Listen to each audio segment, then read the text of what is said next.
İzleyicilerim, çok değerli takipçilerim, herkes herkes umarım iyidir. Ben çok şükür iyiyim dostlar ve magazin dünyasında yaşanan ilginç gelişmeleri konuşacağız sizlerle.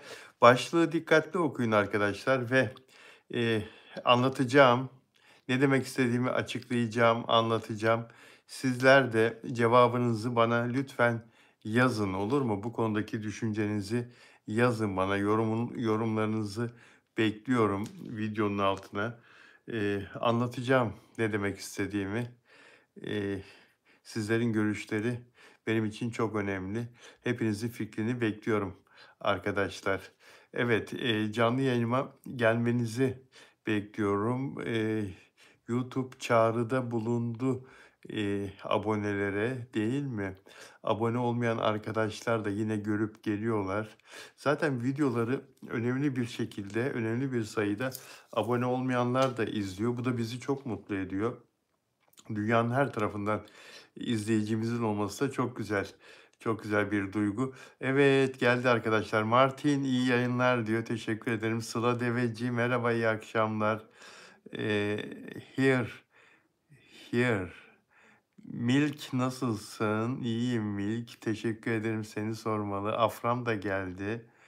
Sıla Deveci iyiyim, teşekkür ederim. Sen nasılsın?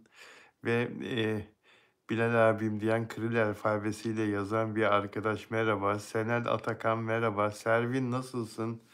Teşekkür ederim. Lidia bonjour Lidia. Günel Eliyeva Azerbaycan'dan hoş geldin. Veronica Perez. Bon dia diyor. Bon dia. Ayşe Gök. e, Kızılcık sepeti. Kızılcık şerbeti. Nono nono. Nono nono. Merhaba. Marcia. Marcia. Bu otelde Bom Domingo Brazil. Brazil. Brazil. Esra. Kırcali. Lidya. Ultra Aslan. RRR. Ra ra ra. Fırat Baş. Kaan Yıldırım'ın son olaylarından sonra Pınar Denizkan evliliği ne olur? Nurten. İyi akşamlar. Rusya'dan izleyen arkadaş. Kiril alfabesini çözemiyorum. Çözemiyorum.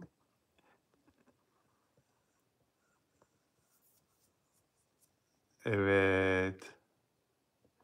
Şebnem Keçicioğlu merhaba. Teşekkür ederim. Hepimize Allah sağlık versin dostlar. Çok teşekkür ederim. Sıla Deveci, hayat her geçen gün o kadar zorlaşıyor ki Bilal Bey. İnanın bu saat bana iyi geliyor. Çok teşekkür ederim güzel kardeşim. Ben de hem işimi yapıyorum, 49 senelik gazetecilik mesleğimi her gün yapmaya devam ediyorum. Bu yayınlar da benim mesleğimin bir parçası ve aynı zamanda benim de, sizin gibi dostlarla her gün görüşmeme vesile oluyor. Sizlerin iyi niyetleri, güzel mesajları da benim için de bir mutluluk kaynağı. Dilek Şenyurt Frankfurt'tan, Almanya'dan özel abonem merhaba, merhaba diyor. Merhaba Dilek Şenyurt. Teşekkür ederim Dilek Şenyurt. Charlene Todd selam verdi. Charlene Todd, Banu Kabaş, iyiyim seni sormalı. Fırat Baş, Kızılcık Şerbeti'ni de konuşalım. Herkese, tüm arkadaşlara selam olsun diyor Dilek Şenyurt. Bilal abi söylemezsen olmazsa önümüzdeki zaman içine tekrar yorumcu olur musun ya? Yani bu işler eee, anlaşmayla oluyor ancak. Şu anda onlarla bir görüşmem yok ama başka kanallarla temas halindeyiz. Bakalım, bakalım Bilal abim Afra ile Mert Ramazan Demir evlenecekler mi? Onur Akay'a geçen gün bunun zamanını ne düşünüyorsun diye sorduğumda işlerinden dolayı şu anda evliliğin henüz erken olduğunu söyledi. Çünkü yeni bir çalışma temposuna girmişlerdi. Aslında Onur Akay'ın verdiği cevap şuydu: daha önce böyle bir niyetleri vardı ancak, çalışmayacaktı. İkisi de çalışmayacaktı. Niyetleri, bir sene dinlenmekti ve orada bu gerçekleşecekti. Ancak, hayır diyemedikleri için tekliflere o nedenle, bu nedenle, şu nedenle, çeşitli nedenlerle o kararlarından vazgeçtiler, çalışmama kararlarından. Dolayısıyla çalıştıkları için de, Başka bir şey araya evliliği araya koyamıyorlar. Kızılcık Şerbeti oyuncuları daha çıkar çıkmaz partnerlerini siliyorlar ve acele yani kaç sene çalışmış, yani silmek demek hayattan çıkarmak demek. Yani artık görüşmek samimiyetsiz olduklarını gösteriyor Dilek Şenyurt. Yani birlikte çalışırlarken de samimiyet yok. Para için bir arada duruyorlar. İş için, işlerini kaybetmemek için o süreç içinde bir arada duruyorlar. Birbirlerini sayar gibi davranıyorlar. Aslında birbirlerine saymadıkları da hemen ayrılır ayrılmaz diziden diziye veda eder etmez engellemelerinden, silmelerinden diğerlerini belli oluyor zaten. Samimiyetsizlik. Ama bunlar bir kenara yazılıyor tabii seyirci tarafından da. Sıla Deveci ama Sıla Türkoğlu ve Tuğrul Furkan eski sevgiliydi bence. O nedenle hemen çıktı. Vallahi eski sevgili de olsalar arada bir birbirine saygı kalır. Ayrılsan da saygı duyarsın. Yani bir şekilde sevdiğin, aşık olduğun, gecelerini birlikte geçirdiğin, gündüzlerini birlikte geçirdiğin bir insan yani. Bilmiyorum ben bunları anlayamıyorum. Hakikaten Kızılcık Şerbeti'ndeki oyuncuların bu davranışını tam anlamıyla isimlendiremiyorum. Öyle garip şeyler var ki konuşacağız biraz sonra zaten. Black Jack Süper Chat için teşekkür ederim. Benim dostum görmeden gelmek seni.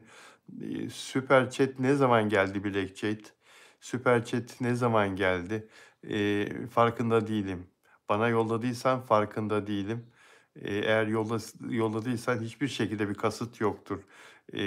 Emi Guillermo Martin, Hola Deste Andorra. Andorra Avrupa'nın en küçük, dünyanın da sayılı küçük ülkelerinden biri. Oradan Emi Hola. Ayça Sever, Bilal ve Afra ne kadar sevdiğinizi biliyor. Tüm Türkiye, Ümran Denen Sayın Okan yazıyor. Onu gördüğün zaman hatırla onu Afra bu hiç yanlış yapmadı. Siz şahitsiniz. Elbette. Türkçem biraz kötü olabilir. Ben C'yi Almanya'dan. Hoş geldin. Ümran Keleş, Ayça, Ayşe Gök, Onur Akay bir şey diyecekti evlilikte. Peki dostlar, demin Süper Chat için yazan arkadaş bilerek yapılmış bir şey değil güzel kardeşim. Eğer öyle bir şey yolladıysam görmedim. Biraz sonra kontrol edeceğim. Bu arada konuşalım arkadaşlar. Tarkan severler burada mı? Tarkan'ın konserleri başlıyor. İstanbul konserleri başlıyor. Tarkan Ocak ayının bitimine doğru Ocak ayının ikinci yarısında Esma teşekkür ederim güzel kardeşim. İstanbul'da konserlere başlıyor.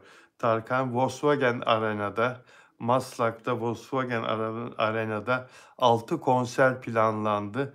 Ancak daha da ilgi olursa, daha da talep olursa bu konserlerin sayısı artacak arkadaşlar. 2026 Ocak ayının 15'inden sonra tarihler henüz açıklanmadı konser tarihleri. Tarkan sevenlere müjde olsun. Ve ondan sonra da Tarkan'ın Türkiye turnesi planı var. Türkiye'nin çeşitli şehirlerine gidip konserlerine devam etme planı var. Biliyorsunuz 5 senedir Tarkan İstanbul'da konser yapmıyordu. Geçen kış Avrupa turnesine çıkmıştı ve çok büyük ilgi çekmişti arkadaşlar. Hatta annesini kaybetmişti o turne sırasında. İstanbul'a geldi, cenazeye katıldı, taziyeleri kabul etti. Birinci hafta mevlidini yaptı. Ondan sonra tekrar konserlere kaldığı yerden devam etti Tarkan. Çok büyük bir üzüntüydü tabii onun için ve konserlerine devam etti. Avrupa'da 20'şer bin, 30'ar bin kişiye konser verdi. Her bir konseri tıklım tıklım doldu. Seyircisiyle annesinin acısını paylaştı. Kah ağladı, kah tebessüm etti seyircisine. Annesinin acısını seyircisi onu teselli etti. Annesinin acısını unutturmaya çalıştı Avrupa'daki Türkler, gurbetçiler. Tarkan da gördüğü bu iyilikten, bu güzellikten, bu karşılıktan çok mutlu oldu Avrupalı seyircilerden ve Anne acısı tabii ki kolay kolay mümkün değil ama ilk günlerdeki o harlama, ilk günlerdeki o acının yüksekliği, o acının, eee, artan dozu, acıtan dozu gitgide azalıyor dostlar. Allah bizleri öyle yaratmış ki en büyük kayıpları, en büyük üzüntüleri, acıları bile zamanla dindiriyor Yaradan, hafifletiyor. Tabii ki hiçbir zaman hayatından silemez kimse öyle bir acıyı, anne acısını. Ve Tarkan, daha sonra, ailesiyle birlikte, Almanya'daki günlerine devam etti. Ama şimdi İstanbul'daki, hayranlarının yıllardır istediği o konserleri vermek üzere hazırlıklarını tamamlamakta. Ocağın ikinci döneminde 15'inden sonra 6 konser planlandı. Talep fazla olursa konserler artırılacak arkadaşlar. Ben de vakit bulursam gitmek istiyorum Tarkan konserine. Özledim doğrusu Tarkan'ı sahnede dinlemeyi. Seneler oldu, eee, Tarkan'ı sahnede izlemeyelim. Peki,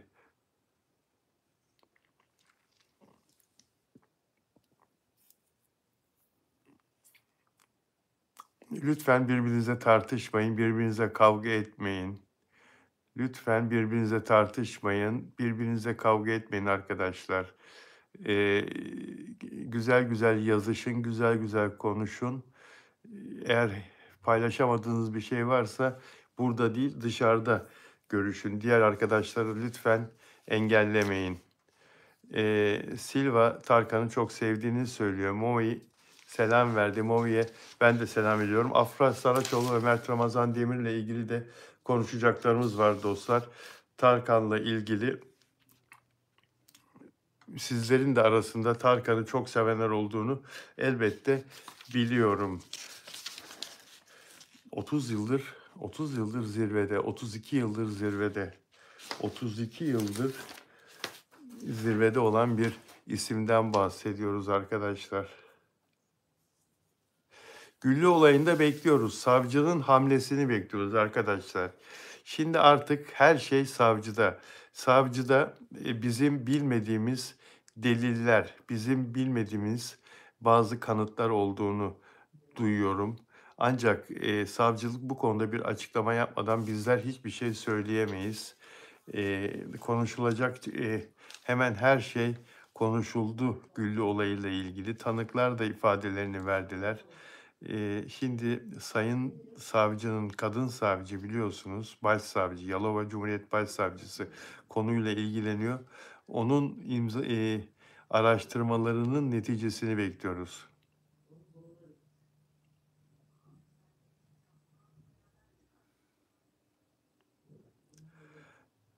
Evet, Süreyya merhaba canım. Merhaba canım. Peki dostlar. Ve Almanya'dan Türkiye'ye gelen ve hayatlarını kaybeden aileyle ilgili e, kumpir denmişti. Ondan sonra kendilerinin yemekten, gıdadan zehirlendi, hayatlarını ondan kaybettikleri söylenmişti. Ancak gıda zehirlenmesi olmadığı da ortaya çıkmıştı. Şimdi otelde, bütün şüpheler otelde. Otelde ilaçlama yapılmış. Acaba oteldeki bu böcek ilaçlamasından dolayı mı zehirlendiler? Çünkü o ilaçlamada kullanılan kimyasalın tarım ilacı olduğu ve ağır bir zehir olduğu söyleniyor. Kocaeli'den bir firma gelmiş otele, Fatih ilçesindeki İstanbul'un otele ve ilaçlamayı yapmış. Neden Kocaeli'den firma getirilir? İstanbul'da binlerce ilaçlama yapacak firma varken neler dönüyor? Ucuz olsun diye mi böyle yapıldı? Kocaeli'den bir firma getirildi. Ucuzluk insan hayatını ortadan kaldıracak kadar eee, dikkatsiz davranmayı mı gerektirir? Ucuz olsun diye kaliteli kimyasal yerine lisanssız bir ürün mü kullanıldı bu böcek ilaçlamasında? 1. katta tek bir oda, otelin giriş katında pardon, tek bir oda ilaçlanmış. Bu vefat eden çocukların ve annenin olduğu oda da 1. katta. Demek ki onun altındaydı ilaçlanan. yer. Tabii ki ilaçlamadansa bu ölümler, klimadaki gazdan da olabilir deniliyor. Klimadaki gaz da inceleniyor. Acaba başka türlü bir gaz mı vardı klimalarda? Ama ölümün otelin içinden meydana geldiği iddia ediliyor arkadaşlar. Şofbenden bir zehirlenme olabilir mi diye de bakılıyor. Kazandaris'teki şofbenden karbonmonoksit gazı mı sızdı odalara deniliyor. Çok çeşitli iddialar var. Bu da Güllü olayına dönmesin, bir an evvel çözülsün. Bu masumlar neden hayatlarını kaybettiler? Allah korusun. Yani insan hayatı bu kadar ucuz olmamalı arkadaşlar. Bugün bundan 3 saat kadar önce bir başka video çektim. Sırf bu konuyu anlattım. Bu, ailenin dramını anlattım. Vatanlarına bir hafta tatile giriyorlar. 3 yaşında ve 6 yaşında 2 tane evlat, 27 yaşında anne, 30 yaşında baba ve burada zehirleniyorlar. Bir şekilde hayatlarını kaybediyorlar. Savcı gıda zehirlenmesi olmadığı anlaşılınca, bu bir cinayet dedi. Cinayet büroya talimat verdi. İnceleyin bu işi çözün diye. Cinayet ne tür bir cinayet? Tabancayla, tüfekle işlenen bir cinayet olmayabilir elbette. Vücutlarında kurşun yarası yok ama ihmal de bir cinayet.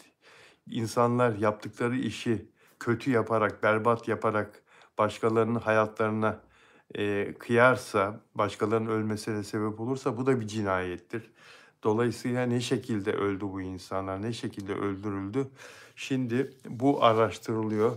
Dileğimiz en kısa zamanda ortaya çıkarılması, bu pırıl pırıl ailenin neden yok olduğu ortaya çıkarılsın. Başka hayatlar sönmesin bu şekilde. Otel mühürlendi, kapatıldı, müşteriler otelden tahliye edildi. Bakalım arkadaşlar. Allah rahmet eylesin. Allah rahmet eylesin. Hayalleri vardı. O çocuklar yavrum 3 yaşında biri 6 yaşında. Kim bilir gelecekle ilgili ne hayaller kuruyorlardı. Sizler de çocuktunuz elbette sayın izleyiciler. Düşünsenize, ufacık bir çocukken hatırlıyor musunuz? Ne hayaller kurardınız, neler düşünürdünüz, neler planlardınız geleceğe dair, annenizle ilgili, babanızla ilgili. Hepimizin hayalleri vardı. Ben şimdi seçemiyorum tabii ne hayallerim vardı diye ama küçükken geleceğe dair hayallerim olduğunu biliyordum. Mesela çok da küçük değildim, kocaman adamdım.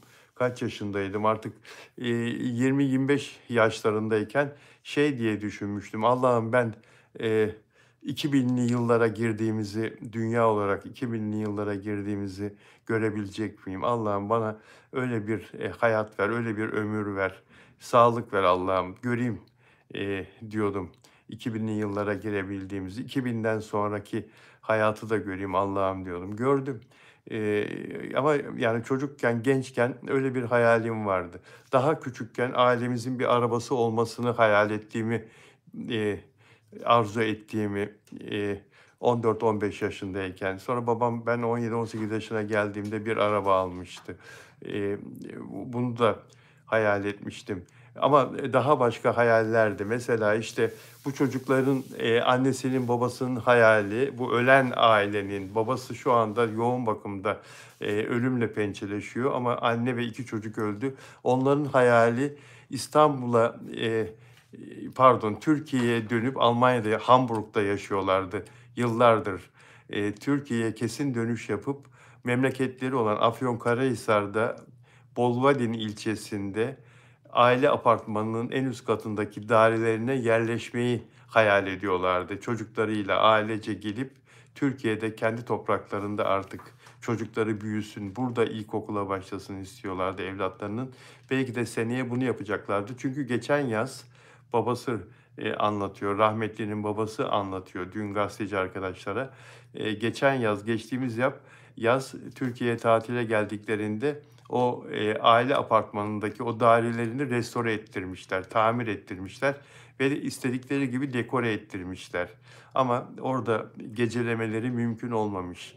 Orada yatıp konaklamaları mümkün olmamış o dairede. İnşallah gelecekte Türkiye'ye kesin dönüş yapıp bu evde yaşayacağız diyorlarmış hayalleri. Heyhat, cenazeleri geldi.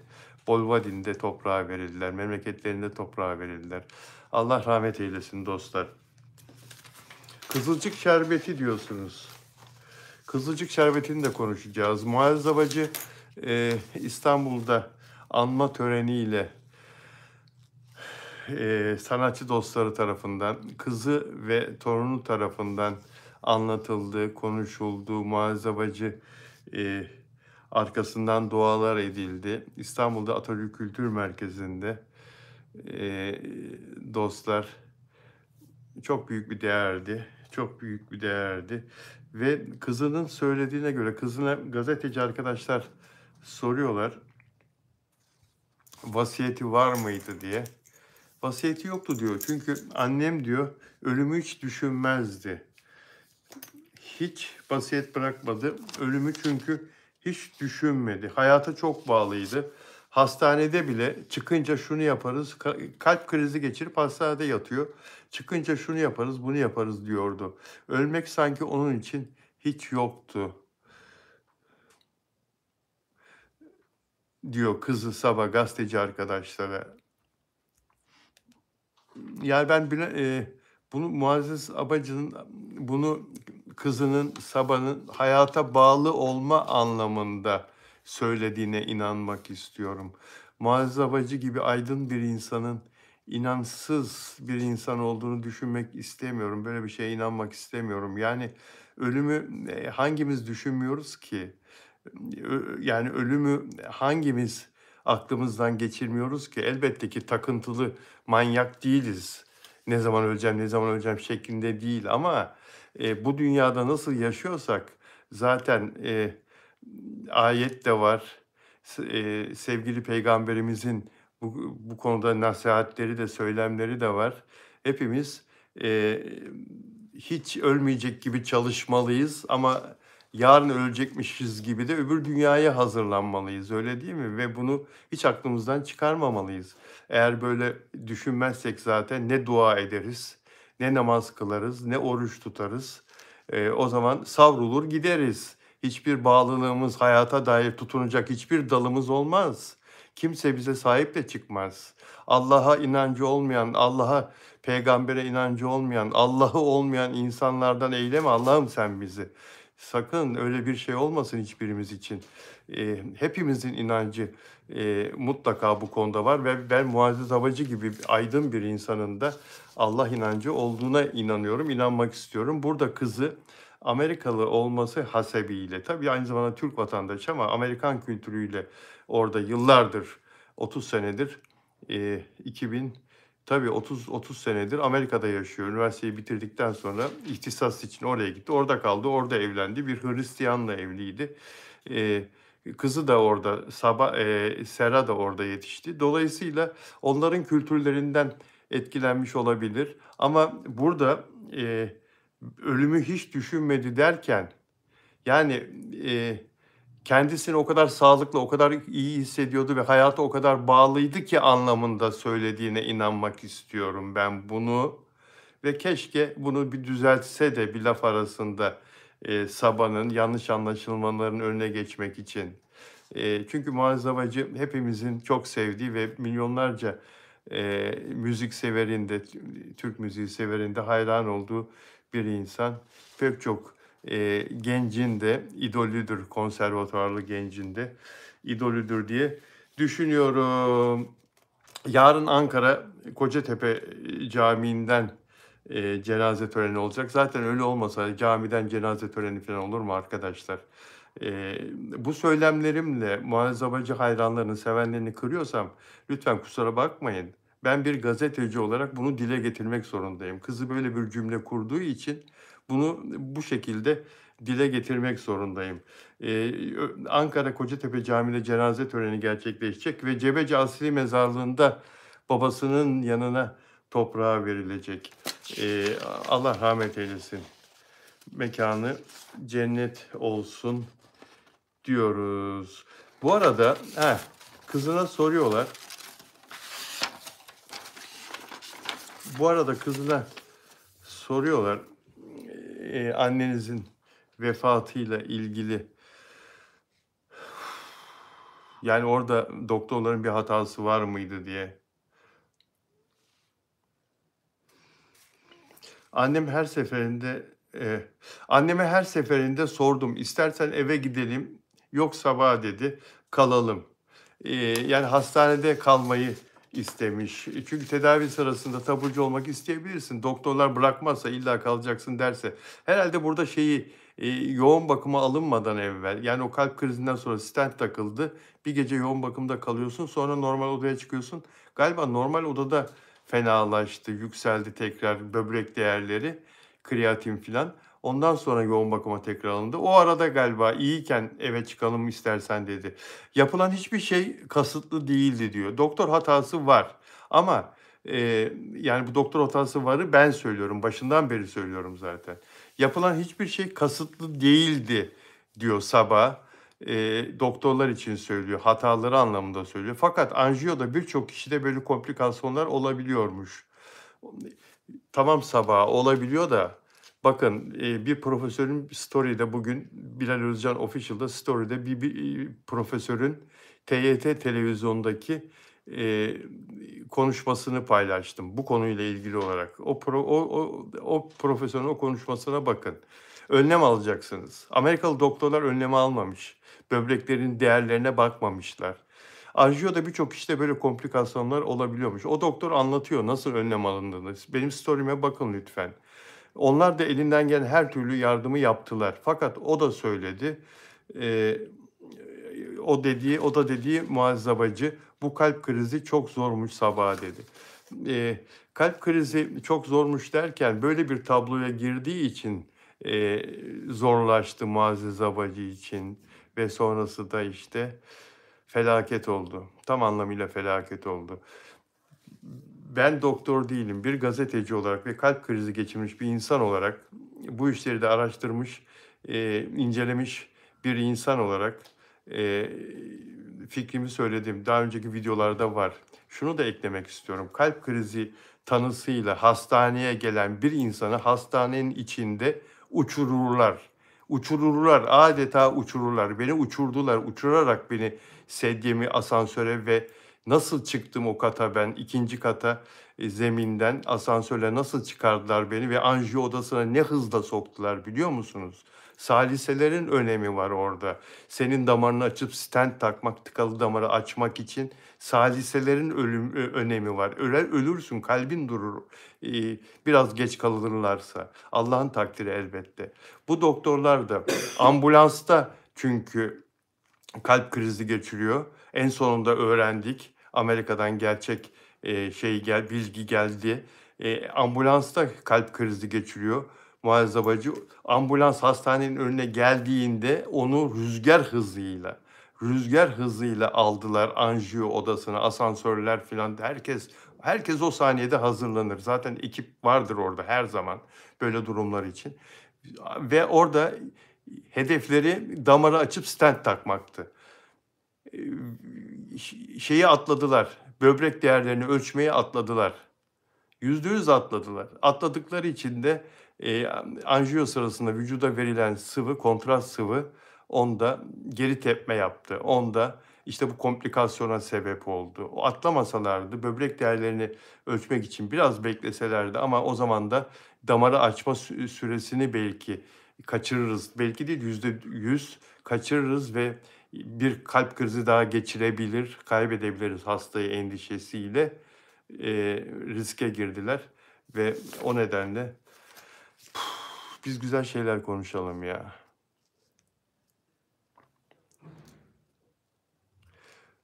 Allah rahmet eylesin. Allah rahmet eylesin.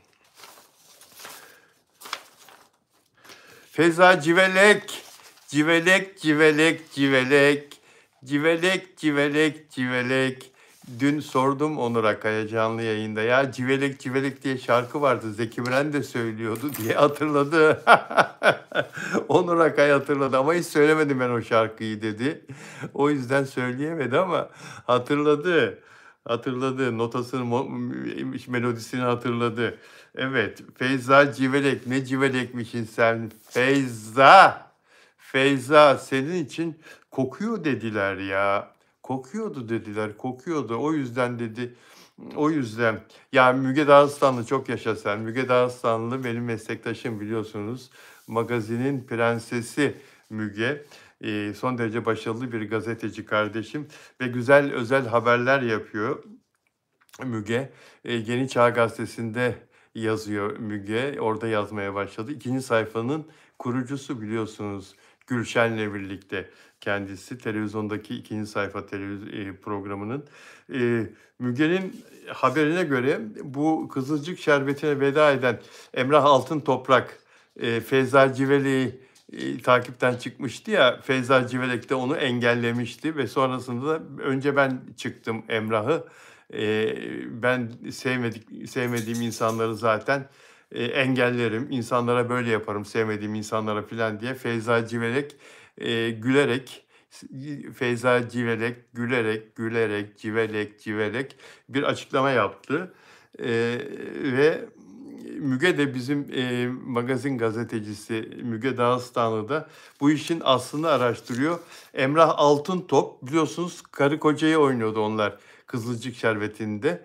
Emrah Altıntop sette çok şey çekmiş, neler çekmiş. Feyza Civelek'in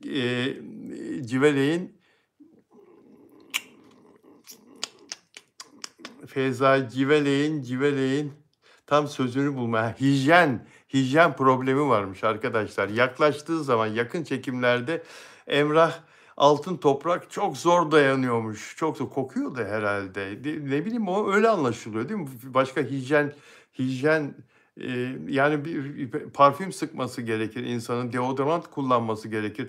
Yani ten kokusu insanların doğal olarak yani ürettikleri bir şey. Eğer sen yeterli sayıda banyo yapmazsan, yeterli sıklıkta banyo yapmazsan, krem sürmezsen vücuduna, parfüm sürmezsen, deodorant kullanmazsan, yani buna ne derler? Bakımlı olmazsan, o zaman toplum içinde başkalarını rahatsız edersin yahu. Hani bir reklam vardı, metroya biniyorlar da kolunu kaldırıyor, herkes eliyle tutuyor bir yerleri tabii mecbur metroda giderken.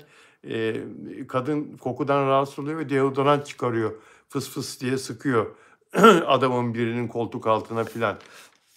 O derece rahatsız eder tabii.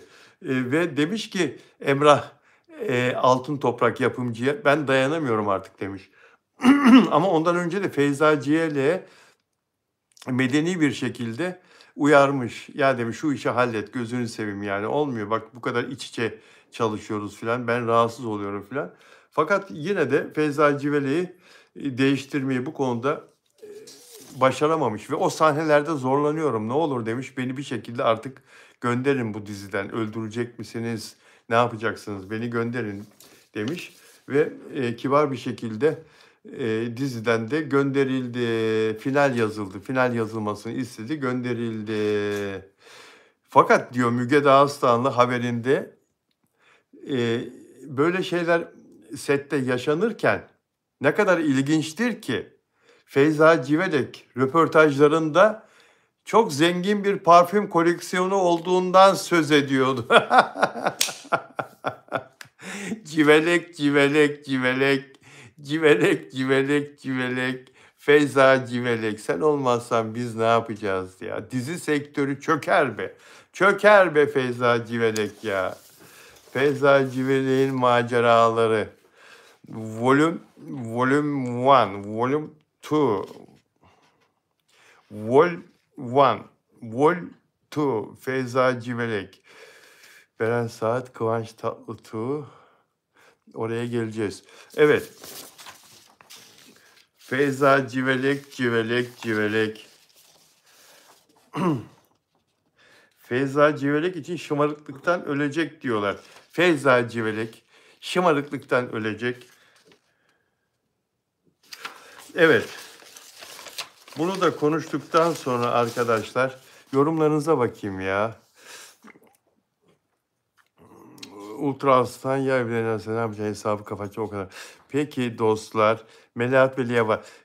Lütfen beğen yapın. Bakın 323 arkadaş şu anda yayını izliyor.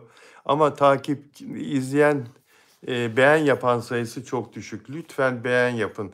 Sizlerin beğen yapması, sizlerin abone olarak izlemesi bizlere çok önemli bir destek arkadaşlar. Motive olmamız açısından daha severek sizlerin karşısına çıkıp daha güzel programlar yapma açısından, yayınlar yapma açısından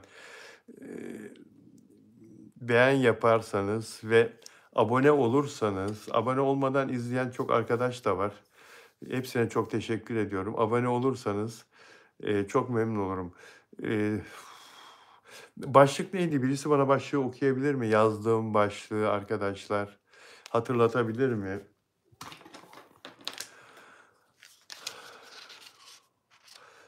Dusanka, Dilek Şahinurt. Ben evvelden takip ediyorum fakat X'te orası beyin yıkan bir yer. Sadece iş amaçlı mecburen görüyorum. Onun dışında yokum. Dilek Şahinurt, X ne kadar yoğun. Bir giriyorsun seni oraya savuruyor, buraya savuruyor, öbür tarafa savuruyor. Nereye ne bakacağını ve her yere takılmak mecburiyetinde hissediyorsun kendini. Çok ilginç şeyler çıkıyor karşına. Servin İhsan, Bilal Bey, vallahi kimse sizi dinlemiyor. Kendi aralarında kavga etmeyin. Kavga etmeyin. Servin işi sağlam. Bundan sonra moderatörsün. Tamam mı Servin? Moderatörsün bundan sonra. Seni moderatör olarak atayacağım Servin. Olur mu? Ve antileri lütfen, yani fikirlerine saygımız var. Herkesin fikrine saygımız var. Ama oyun bozanlık yapan, yani bizim tempomuzu düşüren, seyircinin ilgisini dağıtan ve kasten olumsuz şeyler sürekli olarak gündeme taşıyan kişileri engellemeni rica ediyorum. Seni atayacağım. Seni atayacağım. Servin işi sağlam. Servin işi sağlam. Orada mısın?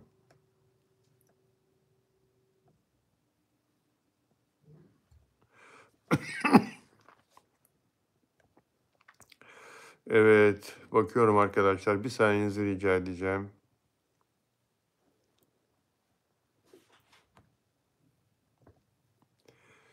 Bir saniyenizi rica edeceğim. Şu neymiş ya? Arka plan böyle oldu. Bir çekilin bakayım kim var. Vay! Vay! Vay! Bunu sevdiniz mi? Vay! Sevdiniz mi bunu? Ay çok beğendim ben. Çok sevdim. Başlık yazdın mı? Ne yazdın canım?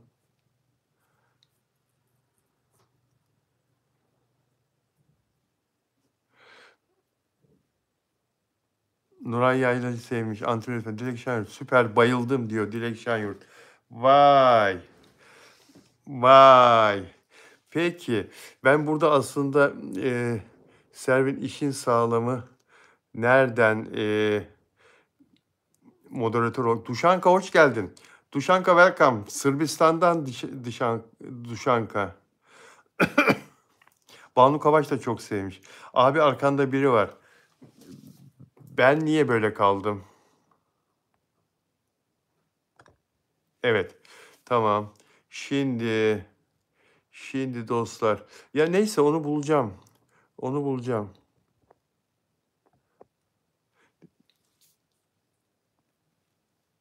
Afi var, Afi var. Evet, evet, Afi var. Anket başlat diyor. Hayır, anket başlatmak istemiyorum. Topluluk denetimi yapmak da istemiyorum. Öf, onu halledeceğiz. Evet. Süper chat gelmiş. Bir saniye arkadaşlar.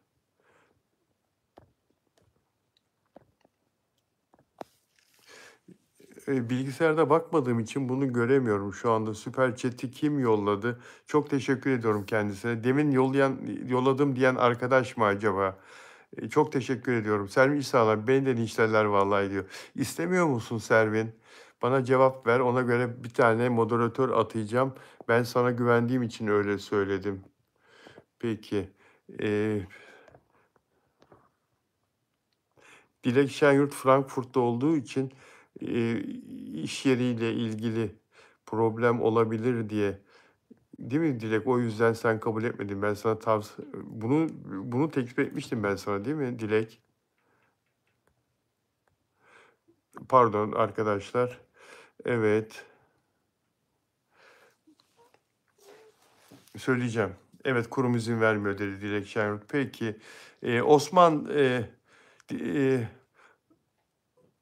Osman burada mısın? Osman moderatörüm olur musun? Moderatör olarak atayım mı seni? Çünkü bir toparlamak lazım. Yayın sırasında bu mesajlaşmada sorun oluyor. Her zaman sorun oluyor. Bazı antiler burada karışıklık yaratabiliyorlar ve ilgi dağılıyor. İlgi dağılıyor. Peki. İbrahim Kerim, evet Osman abi çok iyi. Osman olur musun? Bakmayın ben sizi takip etmiyor, izlemiyor gibi yazıştıklarınızı görünsem de aşağı yukarı kimin ne olduğunu çok iyi biliyorum arkadaşlar. Osman'a söyleyin lütfen. Bir de birisi bana moderatör atamayı nereden nasıl yapacağımı söylesin. Biliyordum ama göremedim. Peki dostlar, şimdi Recep İvedik 8 geliyor. Recep İvedik 8 geliyor. Şahan Gökbakar yeni filmi Recep İvedik için buradan Afra ve Mert'e geçeceğiz. Nasıl geçeceğiz? Göreceğiz, hepimiz göreceğiz. Ben başlıkta ne yazmıştım? Afra Saraçoğlu ve Mert Ramazan Demir'le ilgili olarak bir şey yazdım. Başlıkta ne yazdım? Osman olsun diyor herkes. Ümran Keleş de Osman olsun diyor. Dilek Şenyurt Recep İvedik 8 geliyor. Recep İvedik 8 geliyor. Maestro Bilal dedi. Nelly de Manzano geldi. Dilek Şenyurt gördün mü? Bak geldi. Nelly de Manzano. Hola Nelly de. Hola. Buenos Aires'ten yetişti. Hola. Hola Nelly de Manzano. Geldi. Nelly de nasılsın? İyi misin? Özel abonelerimden Dilek Şenyurt burada. Nelly de Manzano burada. Nelly de selam veriyor Dilek'te. Yusuf Dündar günlerdir yok Yusuf Dündar. Yusuf neredesin ya?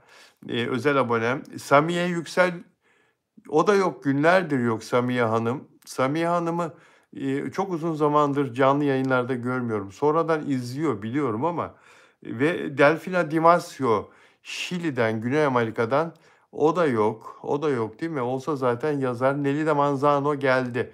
Nelly de Hola, Dilek Şenyurt sağ olsun. O da burada. Osman çok teşekkür ederim ama ben biraz sinirliyim. Çok kalp kırarım diyor. Çok kalp kırarım diyor. Osman. Of Osman ya. Bir de Andorra vardı diyor. Andorra özel abonem değil ama özel abonem oldu mu? Bir kontrol edeyim ben onu bugün. Andorra. Andorra'da çok sağ olsun. Çok bana sürpriz oldu. Andorra'dan bir takipçim olması. Çok sevdiğim bir ülke. Gitmek isteyip de bir türlü gidemedim. Fransa'ya defalarca gittim. İspanya'ya defalarca gittim. Fransa ile İspanya arasında küçücük minnacık Kadıköy kadar. Kadıköy ilçesi kadar. Yani böyle bir 50-100 bin kişilik bir ilçe düşünün. Kadıköy çok büyük aslında ya. Ama nüfus olarak küçük, çok küçük bir ülke. Toprak olarak da küçük bir ülke. Minnacık bir ülke. Dota da burada. Dota Shell, Dota Sel. Ben de buradayım abey diyor. Peki. Mojgan hoş geldin. Olesya merhaba. Sıla Deveci. Sıla Deveci benim o ülkeden haberim bile yoktu diyor. Dağlık bir ülke. Küçücük ya. İspanyolca da konuşuyorlar, Fransızca da konuşuyorlar. Ayşenur Yıldırım merhaba. Vergiden muaf bir cennet diyor Dilek Şenyurt. Mahir Yılmaz, Banu Kavaş Bilal abi yayından sonra yorum yazıyorum beğenmiyorsun. Eyvah ben uzun zamandır ya hakikaten bir 10 gün geçti belki de yayından sonraki yorumlara bakamıyorum çocuklar. Biraz yoğun çalıştığım için inanın gece saat 1'de filan bitiyor işlerim ve ondan sonra uyuyakalıyorum. Halbuki her seferinde de bakmak istiyorum. Barcelona'dan geçmiştik diyor. Evet Barcelona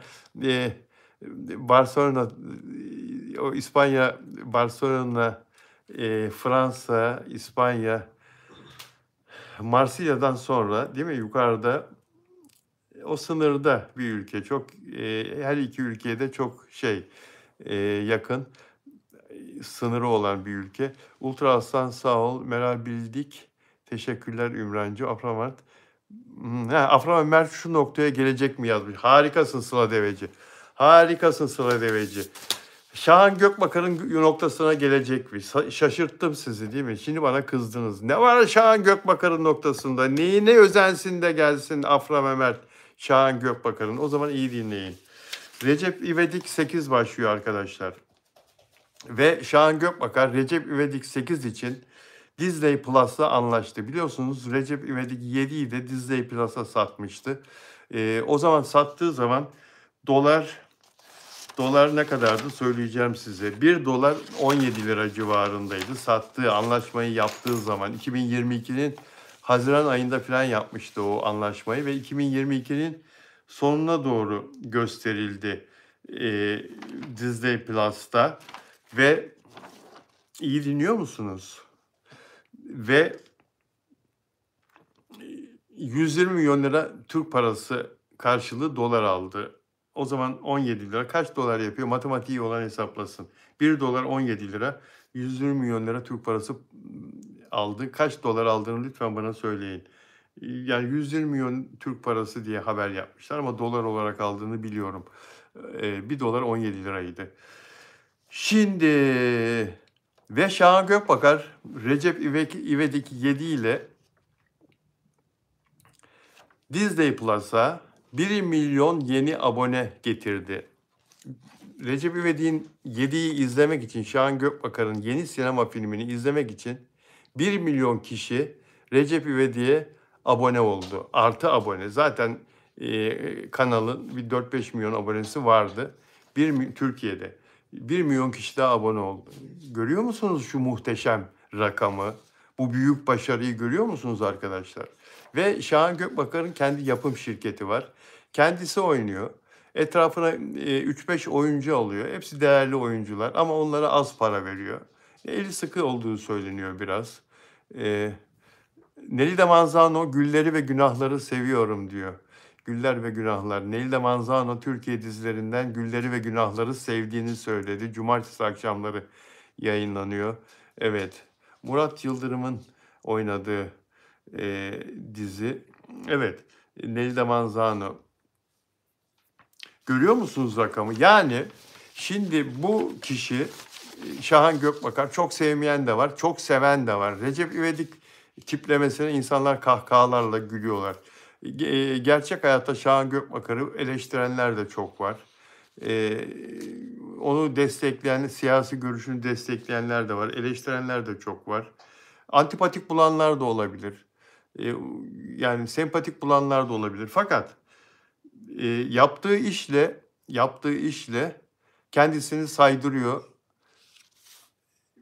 Şahan Gökbakar olarak koskoca Amerikan platformunu alıyor karşısına. Tabii bir tüzel kişiliği temsil ediyor, firmayı temsil ediyor. Onlarla çataçat pazarlık yapıyor. Diyorlar ki bize yeni bir film yap. Bize yeni bir filmle gel. Ne kadar para istersin? Şunu isterim, biz bunu veririz. Peki senin istediğini vereceğiz, şunu vereceğiz, bunu vereceğiz. Konuşulan paralar da milyonlar.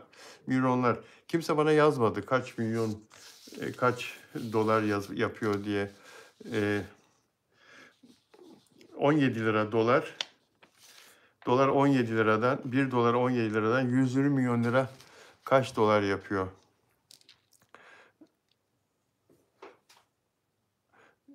Ve böyle bir para. Şimdi arkadaşlar 2763 dolar, 2760 şimdi değil. Şimdi değil. Şimdi değil ya. Dolar 17 lirayken 120 milyon lira kaç dolar? Dilek. Dolar 17 lira kabul et doları. 120 milyon bölü 17. 120 milyon bölü 17 Dilek.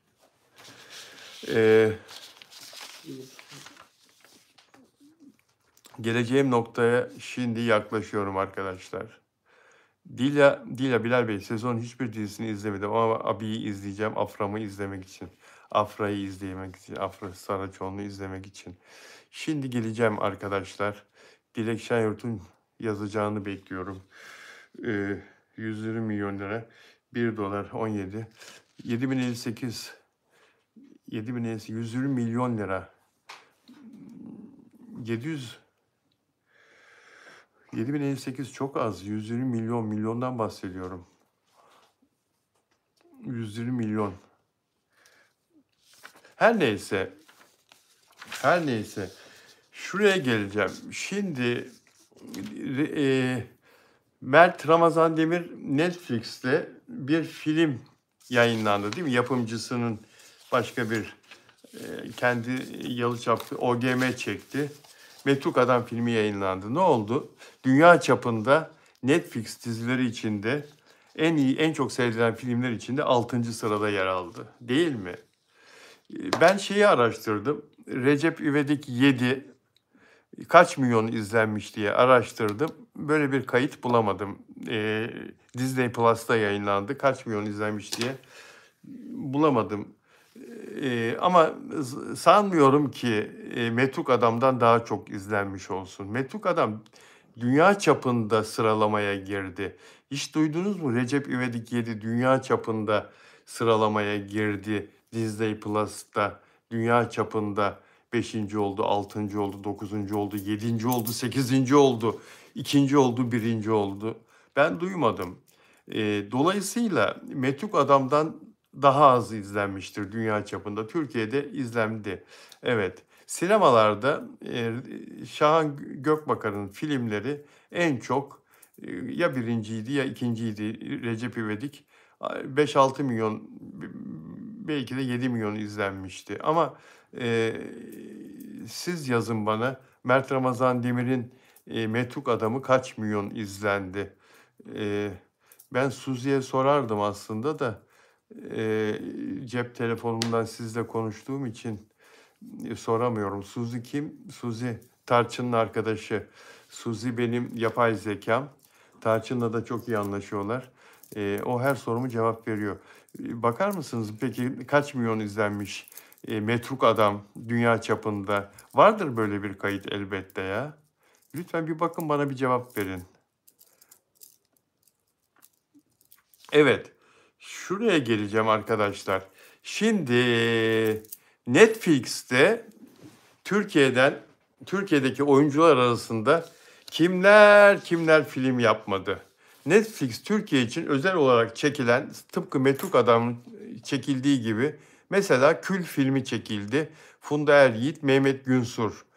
Hiç duymadım bile. Leyla, Demet Akbağ ve Haluk Bilginer. Leyla Everlasting, Demet Akbağ, Haluk Bilginer. Babamın Kemanı, Engin Altan Düz Yatan, Belçin Bilgin. İzzet teşekkür ederim. Fatma, Burcu Biricik, Uğur Yücel oynamış. Etost, Örgü Karayel, Fatih Atman. Terzi, Çağatay Ulusoy. Çağatay Ulusoy, Hakan Muhafız. Netflix'te yayınlanan Türkiye'den özel olarak Netflix için çekilen tıpkı Metruk Adam gibi. Kübra, Çağatay Ulusoy Netflix'te. Kıvanç Tatlıtuğ, Beren Saat, İstanbul için son çağrı.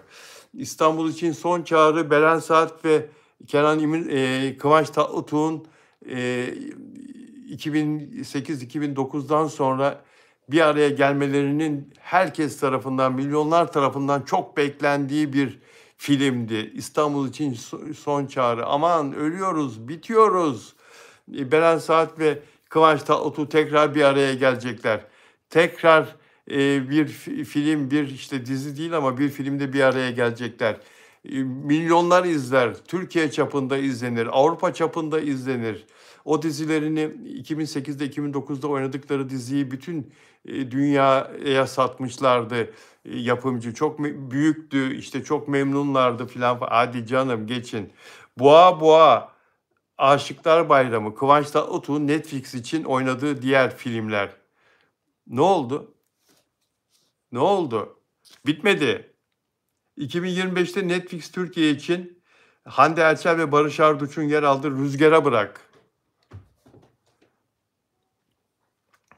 Rüzgara Bırak. Aşk Sanatı, Birkan Sokollu, Esra Bilgiç. Geçen yaz Ece Çeşmioğlu, Halit Özgür. Hiçbiri Metruk Adam'ın yanına yaklaşamadı. Hiçbiri. Metuk Adam bildiğim kadarıyla yaklaşık 30 milyona yakın gişe yaptı. 30 milyon kişi izledi diye hatırlıyorum. Yanılıyor muyum? Kimse bakıp söylemedi. Netflix'te Metuk Adam kaç kişi izledi? Yapay zekâya sorsanız hemen söyler. Disney Plus'ta da keza o platform için çekilen çok özel sinema filmleri oldu. Çok özel. Recep İvedik 7 işte o platform için özel çekildi. Başka bir sürü oldu. Bir sürü oldu. Hangisinin rekor kırdığını dünya çapında 5. olduğunu, 6. olduğunu duyduk arkadaşlar? He? Hangisini? Bak yazıyor. Nuray Yaylacı tek başına Mert Ramazan sildi süpürdü o isimleri. Hangisi yaklaşabildi Mert'in rekoruna? Şimdi Pera dizisinde de Afra Saraçoğlu'nun Metruk Adam'ın başarısını yakalayacağına inanıyorum. Onun gibi başarılı olacağına inanıyorum. Şimdi başlık neydi? Başlık neydi benim başlığım? Bir daha bir söyler misiniz? Başlık neydi? Mert Ramazan Demir ve Afra Saraçoğlu ile ilgili. Kimse yaklaşamaz onlara. Ve evet, Mert ve Afra bir süre sonra arkadaşlar böyle birer tane daha dizi filmleri patlasın dijital platformlarda. Birer tane daha dizileri, filmleri patlasın. Afra ve Mert şu noktaya gelecek mi? Afra ve Mert de Netflix'in Türkiye'nin genel müdürünün karşısında oturacak. Ondan sonra sizin için özel film çekerim. Sizin için özel senaryom var. Şu kadar para talep ediyorum. Diyebilecekler tıpkı Şahan Gökbakar'ın söylediği gibi. Şahan Gökbakar bugün kalkıp geçip seversiniz sevmezsiniz, beğenirsiniz beğenmezsiniz, gülersiniz gülmezsiniz o başka bir şey. Ama öldür yiğidi hakkını ver. Yiğidi öldür hakkını ver. Adam geçiyor ben diyor şu parayı isterim. Ondan sonra size diyor şöyle bir film çekeceğim. Senaryoyu onlara veriyor. Şöyle bir düşüncem var kadrom şu. Şu zamanda teslim edeceğim filmi diyor. Alıyor parayı peşin olarak alıyor. Milyonları, 100 milyonları peşin olarak indiriyor. Mert Ramazan Demir'in Metruk Adam filmiyle yaptığı çok daha büyük bir başarı. Şahan Gökbakar'ın 7. Recep İvedik'inden çok daha büyük başarı. Ne yaptı Şahan Gökbakar? Asla silemezsiniz, asla yok diyemezsiniz, asla başarısız diyemezsiniz Şahan Gökbakar'ın yaptığına. Disney Plus'a 2022 yılında bu film oynadığı zaman Recep İvedik 7 1 milyon yeni abone getirdi. 1 milyon yeni abone kazandırdı. Çok önemli bir rakam. Ama Mert Ramazan Demir bir aşk filmi çekti dedikleri zaman dünya çapında bu kadar sevilen bir çocuk bu platformlara aynı sayıda abone getirir. Daha çok da seyirci getirir. Afra Saraçoğlu da aynı şeyi yapar. Bunu Kıvanç Tatlıtuğ yapamaz. Yapamaz bu ülkede. Yapamadı işte. Size biraz evvel saydım çektiği filmleri. Hangisinin rekor kırdığını duyduk. Çağatay Ulusoy 3-4 tane film çekmiş. Ta şeyden beri. Saydım hepsini size. Terzi, Hakan Muhafız, Kağıttan Hayatlar, Kübra. Seyredildiler, seyredilmedi değiller. Ama hangisinin rekor kırdığını, dünya çapında Mert Ramazan Demir'in dizisi gibi 6. olduğunu, 5. olduğunu Netflix filmler arasında dünya çapında duyduk. Hiçbirini. Dolayısıyla bu arkadaşlar geliyorlar. Afra Saraçoğlu, Mert Ramazan Demir fena geliyor. Gelsinler elbette. Sizleri çok seviyorum. İyi ki varsınız. İyi ki sizlerleyim. Sizlerle magazin konuşmak, hayatı konuşmak çok güzel arkadaşlar. Lütfen beğen yapın. Dostlarınıza kanalımı tavsiye edin. Ben magazini biraz farklı konuşuyorum. Lay Lay Lom'dan biraz uzak kalıyorum. Elbette Lay Lay Lom da var. Bende o var. Eğlencesiz olmaz ama magazinin ciddi tarafında konuşmayı çok seviyorum. Araştırmacı gazeteciliği çok seviyorum. Sizleri çok seviyorum. İyi ki varsınız. Görüşmek üzere. Kendinize iyi bakın. 1 saat oldu be. Vay, güzel. Sevgiler.